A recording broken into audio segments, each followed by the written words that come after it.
저는 박은주입니다. 올해 57, 중학교 국어교사로 30년을 보내고 작년에 은퇴했죠. 남편이 세상을 떠난 지도 벌써 5년째가 되었습니다. 아침에 눈을 뜨면 텅 빈 집이 저를 맞아줍니다.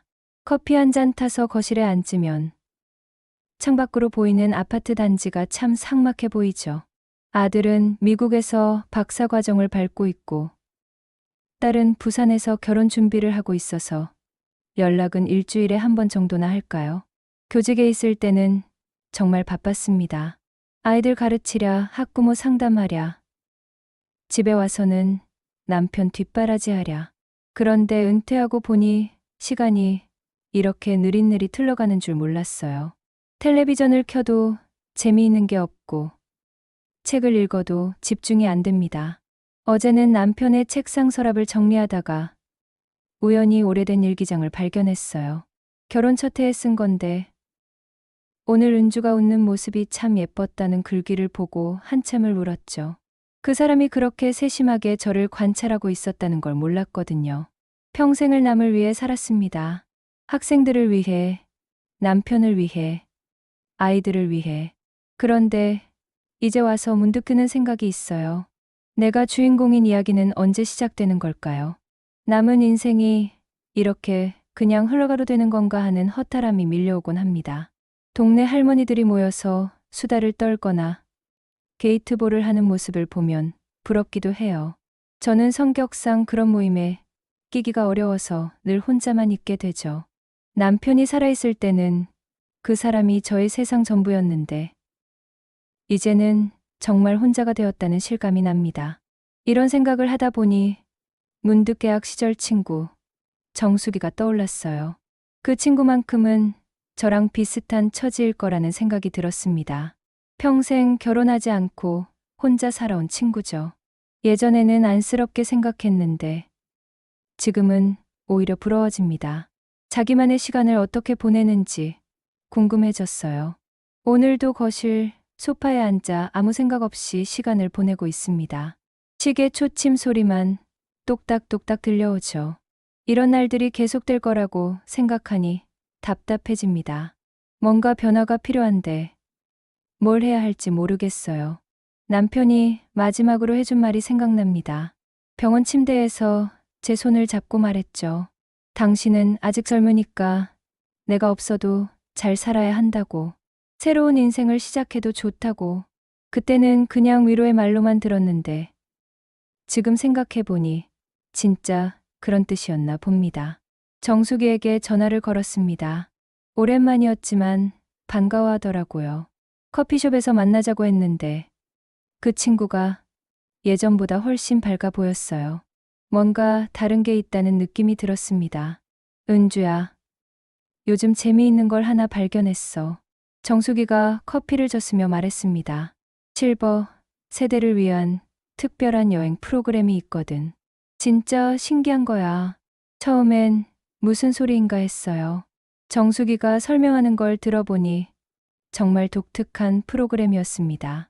이름도 묻지 않고 직업도 묻지 않고 그냥 하루 동안만 즐기는 여행이라고 하더라고요. 규칙이 있어. 개인적인 신상 정보는 절대 묻지 않는 거야. 나이 정도만 대략 알려주고 나머지는 비밀. 그날 하루 만나는 사람과 함께 여행하고 끝나면 헤어지는 거지. 연락처도 안 주고받아. 저는 그런 게 대체 무슨 의미가 있는지 이해가 안 됐습니다. 그럼 뭐가 재미있어요? 그게 바로 포인트야. 평소 내 모습에서 완전히 벗어날 수 있거든. 아무도 내가 누군지 모르니까 완전히 다른 사람이 될 수 있어. 진짜 해방감이 장난 아니야. 정숙이 얼굴에 홍조가 돌고 있었어요. 뭔가 특별한 경험을 한 것 같았습니다. 한번 해봤거든요. 정말 신세계였어. 은주야, 너도 한번 해봐. 내가 지금 무기력해 보여서 걱정됐는데 이런 게 딱 맞을 것 같아. 집에 돌아와서 생각해봤습니다. 평생 모범적으로 살아온 저에게는 너무 낯선 제안이었어요. 그런데 이상하게 마음 한구석이 설레더라고요. 내가 누군지 모르는 사람과 하루를 보낸다는 게 무섭기도 하지만 흥미롭기도 했습니다. 며칠 동안 고민했어요. 평소 같으면 절대 안 했을 일이죠. 그런데 거울을 보니까 제가 너무 무기력해 보이는 거예요. 눈에 생기가 없고 표정도 늘 우울해 보이고 이러다가 정말 늙어 죽겠다는 생각이 들었습니다. 결국 정수기에게 다시 전화했어요. 그 여행 어떻게 신청하는 거예요? 와, 정말 은주가 이런 걸 한다고? 정수기가 깜짝 놀라더라고요. 좋아, 좋아. 내가 연결해 줄게. 근데 진짜 규칙은 잘 지켜야 해. 이름도 말하면 안 되고 집 주소나 전화번호도 절대 알려주면 안 돼. 신청서를 작성하면서도 계속 망설였습니다. 이런 게 맞나 싶기도 하고 혹시 위험한 건 아닌가 하는 걱정도 들었어요. 그런데 한편으로는 가슴이 두근거리더라고요. 언제 마지막으로 이렇게 설레어본 게 언제인지 기억이 안 날 정도였습니다. 출발 전날 밤 서랍을 정리하다가 남편이 마지막으로 준 반지를 발견했어요. 결혼 30주년 때 새로 맞춘 건데 남편이 세상을 떠난 후로는 너무 아파서 빼놨거든요. 한참을 망설이다가 그 반지를 손에 들고 있었습니다. 뭔가 상징적인 느낌이 들었어요. 내일은 정말 다른 사람이 되어보는 날이니까 이 반지도 잠시 빼두는 게 맞을 것 같다는 생각이 들었습니다. 남편에 대한 배신이 아니라 잠깐 다른 나를 경험해보는 거라고 스스로를 달랬죠. 여행 당일 아침, 평소보다 일찍 일어났습니다. 거울을 보니 얼굴에 긴장감이 역력했어요. 뭘 입을지부터 고민이었습니다. 너무 화려하면 부담스럽고, 너무 수수하면 초라해 보이고, 결국 남색 원피스를 선택했어요. 단정하면서도 품이 있어 보이는 옷이죠. 화장도 평소보다 조금 진하게 했습니다. 마지막으로 거울을 보니 오랜만에 제 모습이 괜찮아 보이더라고요. 버스 정류장에 도착하니 이미 몇 명이 와 있었어요. 다들 저처럼 중년 이상의 분들이었습니다. 왠지 안심이 되었어요. 주최 측 직원이 와서 명단을 확인하더니 객의 번호표를 하나 주었습니다. 7번이었어요. 7번 분과 짝이 되실 분을 찾고 있어요. 직원이 말했습니다. 그때 한 남자분이 손을 들더라고요. 키가 크고 단정한 양복을 입은 분이었습니다. 나이는 저보다 조금 많아 보였어요. 처음 만났을 때는 정말 어색했습니다. 이름도 모르는 사람과 하루 종일 함께 있어야 한다니. 그분도 저만큼 긴장한 것 같았어요. 버스에 올라타서도 한동안 말이 없었습니다. 오늘 날씨가 좋네요. 그분이 먼저 말을 걸었습니다. 목소리가 차분하고 온화했어요. 바닷바람이 시원할 것 같습니다. 네. 정말 오랜만에 나들이 하는 기분이에요. 저도 대답했습니다. 사실 이런 프로그램은 처음이라 좀 떨려요. 그분이 웃더라고요. 저도 마찬가지입니다. 친구가 권해서 왔는데 정말 신기한 경험이네요. 이름도 모르는 사이인데 이렇게 자연스럽게 대화하고 있으니. 버스가 출발하면서 분위기가 조금씩 풀렸어요. 창밖 풍경을 보며 이런저런 이야기를 나눴습니다. 그분은 교양이 깊어 보였어요. 문학이나 역사에 대해서도 해박한 지식을 가지고 있었습니다. 혹시 책을 많이 읽으시나 봐요? 제가 물었습니다. 직업상 읽을 일이 많았어요. 은퇴한 지 얼마 안 됐는데 이제는 좀 더 여유롭게 읽고 있습니다. 그분이 대답했어요. 당신도 문학을 좋아하시는 것 같네요. 우리는 김소월이나 윤동주 씨에 대해 이야기했습니다. 그분이 진달래꽃 구절을 줄줄 외우는 걸 보고 깜짝 놀랐어요. 보통 남자분들은 시에 별로 관심이 없는데 이분은 달랐습니다. 사실 젊었을 때부터 시를 좋아했어요. 딱딱한 일만 하다 보니 시가 마음의 위로가 되었거든요. 그분의 눈빛에 약간의 쓸쓸함이 스쳤습니다. 특히 혼자 있는 시간이 많아진 요즘엔 더욱 그래요.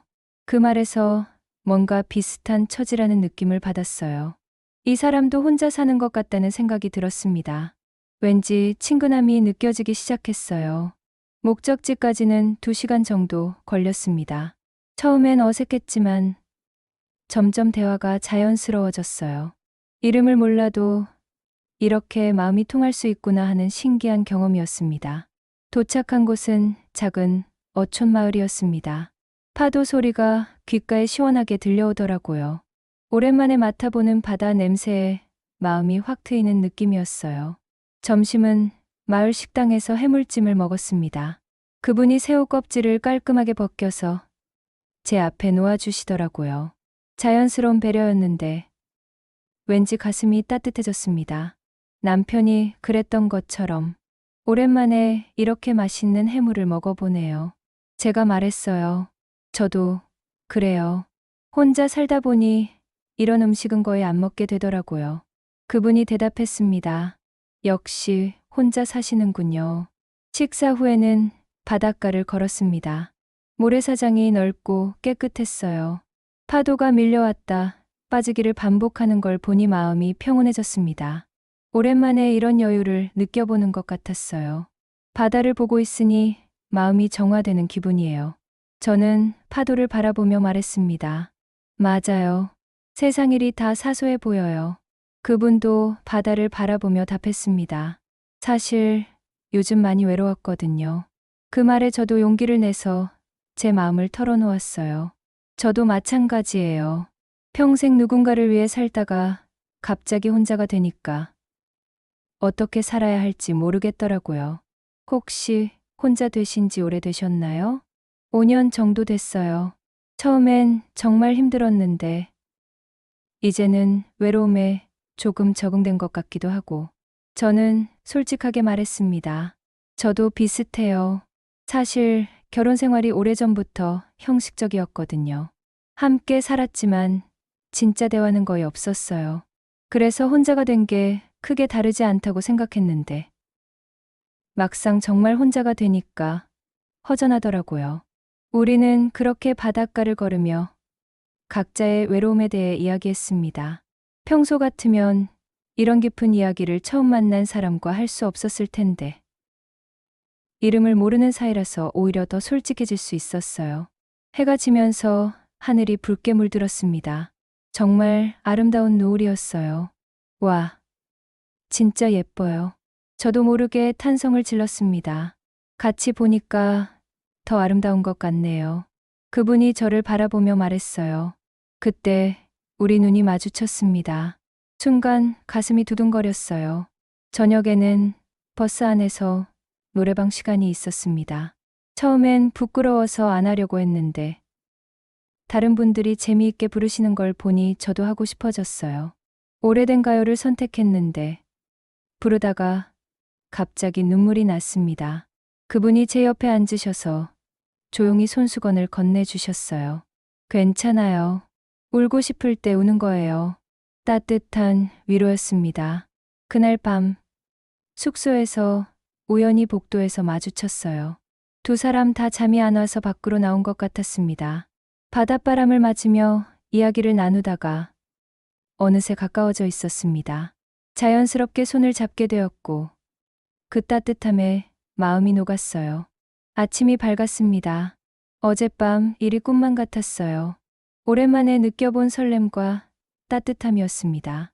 그런데 동시에 죄책감도 밀려왔어요. 내가 이래도 되는 건가 하는 생각이 들었습니다. 체크아웃 시간이 되어서 로비에서 만났습니다. 그분도 저처럼 복잡한 표정이었어요. 어젯밤의 일을 어떻게 받아들여야 할지 모르겠다는 듯한. 오늘 정말 즐거웠어요. 제가 먼저 말했습니다. 저도요. 오랜만에 이렇게 마음이 편한 시간을 보냈어요. 그분이 대답했습니다. 그런데 뭔가 아쉬운 기색이 역력했어요. 버스에서는 별로 말을 하지 않았습니다. 집으로 돌아가면 다시 각자의 일상으로 돌아가야 한다는 현실감이 무거웠어요. 이름도 모르는 사이니까 다시 만날 방법도 없고 혹시 연락처라도. 그분이 조심스럽게 물어봤는데 저는 고개를 저었습니다. 규칙이잖아요. 오늘 하루만의 인연으로 남겨둬야 해요. 그분도 이해한다는 듯 고개를 끄덕였어요. 하지만 아쉬움은 감출 수 없었습니다. 서울에 도착해서 헤어질 때 그분이 제게 작은 인사를 했어요. 정말 감사했습니다. 덕분에 좋은 시간 보냈어요. 저야말로 고마웠어요. 건강하세요. 그렇게 우리는 헤어졌습니다. 뒤돌아보지 않고 각자의 길로 걸어갔어요. 하지만 마음속으로는 계속 뒤를 돌아보고 싶었습니다. 집에 돌아와서도 그분 생각이 계속 났어요. 목소리, 웃는 모습, 바닷가에서 함께 걸었던 기억들이 자꾸만 떠올랐습니다. 이런 감정을 느끼는 게 맞는 건지 혼란스러웠어요. 며칠 동안은 멍하니 지냈습니다. 일상으로 돌아왔지만 뭔가 달라진 기분이었어요. 그 하루가 꿈이었나 싶기도 하고 너무 생생해서 잊히지가 않았습니다. 정수기가 전화해서 어땠냐고 물어봤는데 제대로 대답할 수가 없었어요.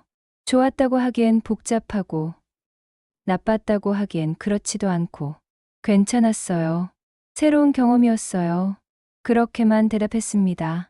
시간이 지나면서 그 기억을 묻어두려고 애썼어요. 남편이 주었던 반지도 다시 끼고 평소대로 살려고 노력했습니다. 하지만 가끔씩 그분이 떠오를 때마다 가슴이 먹먹해졌어요. 그렇게 1년 정도가 지났을까요?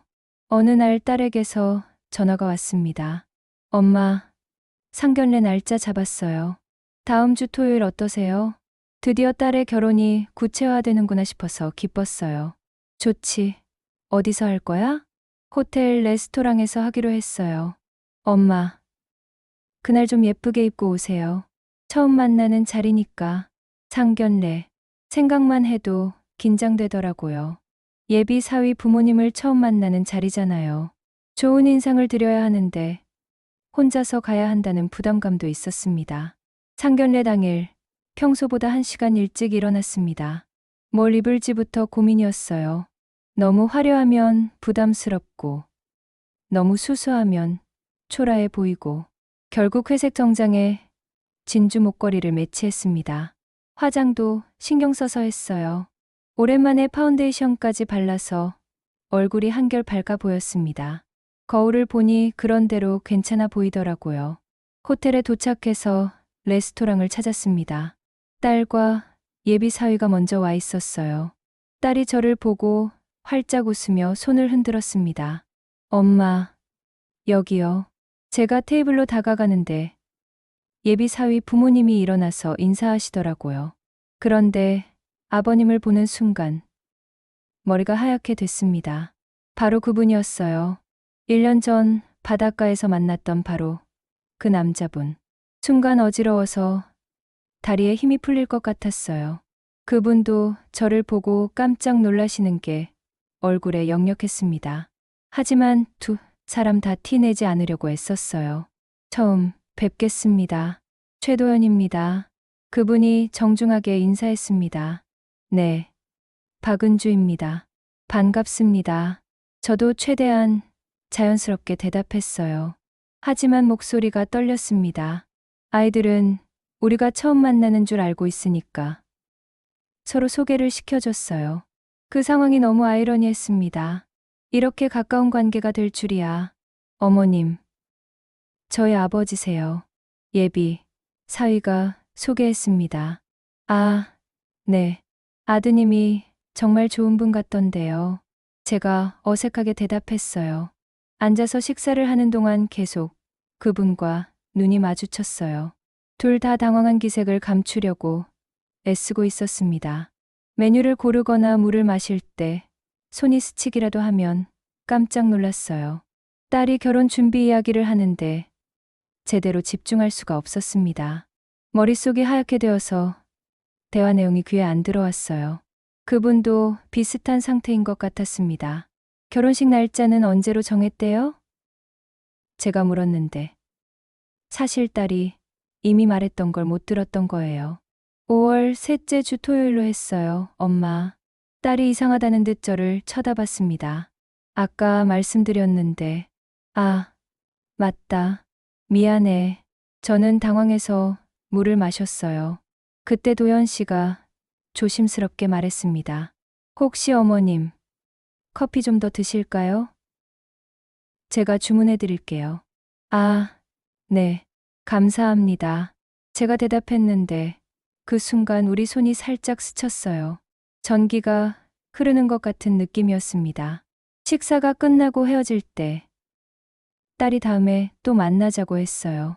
결혼 준비하면서 자주 만나야 할 것 같아요. 집으로 돌아오는 택시 안에서 계속 생각했습니다. 이게 우연일까요? 운명일까요?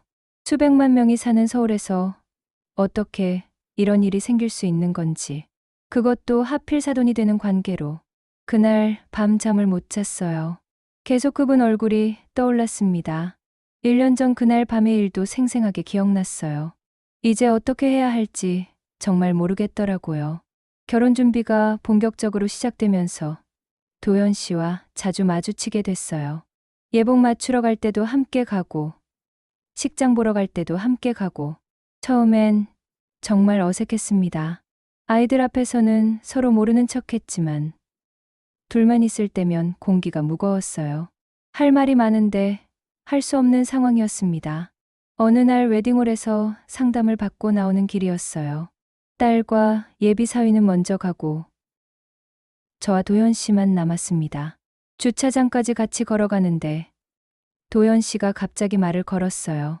혹시 시간 되시면 잠깐 이야기할 수 있을까요? 저는 망설였지만 결국 근처 카페로 따라갔습니다. 조용한 구석 자리에 앉아서 마주 보고 있으니 어색했어요. 그날 일을 잊으려고 했습니다. 도연 씨가 조심스럽게 말을 시작했어요. 하지만 자꾸만 생각이 나더라고요. 저도 마찬가지였어요. 저는 솔직하게 대답했습니다. 하지만 이제 우리는 사돈이 되는 사이잖아요. 맞아요. 그래서 더 복잡해요. 도연 씨의 목소리에 괴로움이 섞여 있었어요. 아이들 앞에서 연기하는 게 너무 힘들어요. 우리는 한참 동안 말없이 앉아 있었습니다. 카페 음악 소리만 들렸어요. 뭐라고 말해야 할지 모르겠더라고요. 그때 정말 좋았어요. 도연 씨가 작은 목소리로 말했습니다. 오랜만에 마음이 편했어요. 누군가와 진짜 대화를 나눈 게 언제였는지 기억도 안 날 정도로. 저도요. 제가 대답했어요. 하지만 이제는 그런 감정을 접어야 해요. 아이들을 위해서. 알고 있어요. 하지만 쉽지 않네요. 도연 씨가 커피잔을 돌리며 말했어요. 이런 우연이 있다는 게 믿어지지 않아요. 집에 돌아와서 남편 사진을 바라봤습니다. 미안하다는 마음이 들었어요. 그 사람이 살아있다면 뭐라고 했을까요? 화를 냈을까요? 아니면 이해해줬을까요? 서랍에서 그 반지를 꺼냈어요. 1년 전에 빼놨던 그 반지. 한참을 들여다보다가 다시 손가락에 끼웠습니다. 이게 제 정체성이에요. 남편의 아내였고, 이제는 과부가 된 여자. 그 이상도 이하도 아니죠. 며칠 후 또 만날 일이 있었어요. 이번엔 식단 상담이었습니다. 아이들이 먼저 들어가고 저희는 잠깐 밖에서 기다리고 있었어요. 결심했어요. 제가 먼저 말을 꺼냈습니다. 우리는 그날 일을 완전히 잊어야 해요. 아이들의 미래가 더 중요하잖아요. 도연 씨가 고개를 끄덕였어요. 맞아요. 저도 같은 생각입니다. 아이들이 행복하게 사는 게 우리의 역할이죠. 앞으로는 정말 사돈으로만 지내요. 다른 감정은 없는 걸로 하고. 네, 그게 맞아요. 우리는 그렇게 약속했습니다. 하지만 마음속으론 둘 다 아쉬워하고 있다는 걸 알 수 있었어요. 그래도 어쩔 수 없는 일이었습니다. 그날부터는 정말 사돈으로만 행동하려고 애썼어요. 대화도 필요한 것만 하고 개인적인 이야기는 일절하지 않았습니다. 도연 씨도 마찬가지였어요. 하지만 가끔씩 눈이 마주칠 때면 여전히 가슴이 두근거렸어요. 완전히 잊는다는 게 말처럼 쉽지 않더라고요. 그래도 참아야 했습니다. 아이들을 위해서. 드디어 결혼식 날이 왔습니다. 아침부터 정신없이 바빴어요. 미용실에 가서 머리도 하고 화장도 받았습니다. 오랜만에 제 모습이 괜찮아 보이더라고요. 한복을 입고 거울을 보니 감회가 새로웠어요. 제 딸이 결혼하는 날이구나. 기쁘기도 하고 아쉽기도 하고 남편이 살아있었다면 얼마나 기뻐했을까요? 식장에 도착하니 이미 많은 하객들이 와 있었어요. 딸이 드레스를 입고 대기실에서 기다리고 있었는데 정말 예뻤습니다. 제 딸이 이렇게 아름다운 신부가 되다니. 엄마, 긴장돼요. 딸이 제 손을 꼭 잡았어요. 괜찮다. 예쁘게 하면 돼. 제가 딸의 머리를 쓰다듬으며 말했습니다. 신부 대기실에서 나와 신랑 측 사람들과 인사를 나눴어요. 도연 씨도 정장을 단정하게 차려입고 와 있었습니다. 우리는 서로 정중하게 인사했어요. 오늘 수고 많으세요. 도연 씨가 말했습니다. 저야말로요. 잘 부탁드려요. 제가 대답했어요. 식이 시작되고 딸이 입장하는 모습을 보니 눈물이 났어요. 정말 예뻤습니다. 저런 모습을 남편이 봤다면 얼마나 좋았을까 하는 생각에 더 울컥했어요. 예식이 끝나고 사진 촬영하는 시간이었어요. 가족 사진을 찍을 때 도연 씨와 나란히 서게 됐습니다. 사진사가 좀 더 가까이 서라고 해서 어깨가 스쳤어요. 그 순간 1년 전 바닷가에서의 기억이 스쳤습니다. 하지만 이제는 정말 다른 감정으로 받아들일 수 있었어요. 그때는 외로운 두 사람이었지만 이제는 아이들을 축복해주는 부모일 뿐이니까요. 피로연이 시작되고 각자 자리에 앉았어요. 중간중간 오가며 하객들께 인사드리고 음식 챙겨드리고 정신없이 바쁜 시간이었습니다. 피로연 마지막에 건배를 할 때였어요. 도연 씨와 잠깐 눈이 마주쳤습니다. 이상하게 이번엔 마음이 편하더라고요. 미안함이나 죄책감보다는 담담한 마음이 들었어요. 건배. 모든 사람들이 함께 잔을 들었습니다. 저도 도연 씨도 웃으며 잔을 들었어요. 진심으로 축하하는 마음이었습니다. 식이 모두 끝나고 정리하는 시간이었어요. 딸과 사위는 신혼여행 준비 때문에 먼저 갔고 저와 도연 씨만 남았습니다. 정말 고생 많으셨어요. 도연 씨가 말했습니다. 저야말로요. 덕분에 좋은 결혼식 올릴 수 있었어요. 우리는 그렇게 서로 고마워했어요. 이제 정말 사돈이 된 기분이었습니다. 더 이상 어색하지도 않았어요. 앞으로 아이들 잘 돌봐주세요. 제가 말했습니다. 당연하죠. 저희 며느리니까요. 도연 씨가 웃으며 대답했어요. 집으로 돌아오는 길에 생각해봤습니다.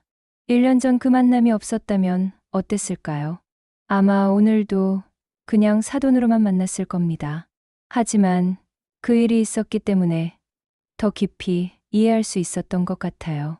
두 사람 다 외로웠고 새로운 인연을 원했죠. 하지만 가족보다 소중한 건 없다는 것도 알고 있었습니다. 그래서 결국 올바른 선택을 할 수 있었던 거예요. 집에 도착해서 한복을 벗고 편한 옷으로 갈아입었어요.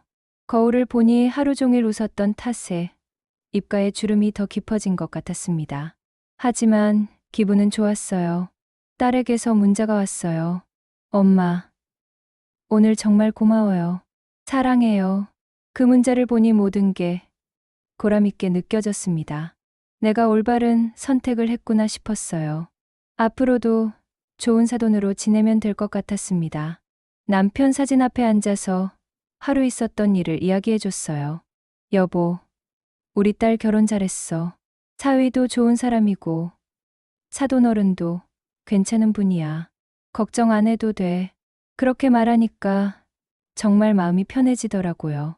이제 새로운 시작이에요. 며느리도 생겼고 손자 손녀도 볼 수 있을 거고 인생이 다시 의미 있어질 것 같았습니다.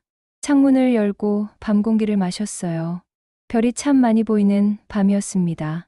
1년 전 바닷가에서 본 별들이 생각났지만 이제는 그리움보다는 감사함이 더 컸어요.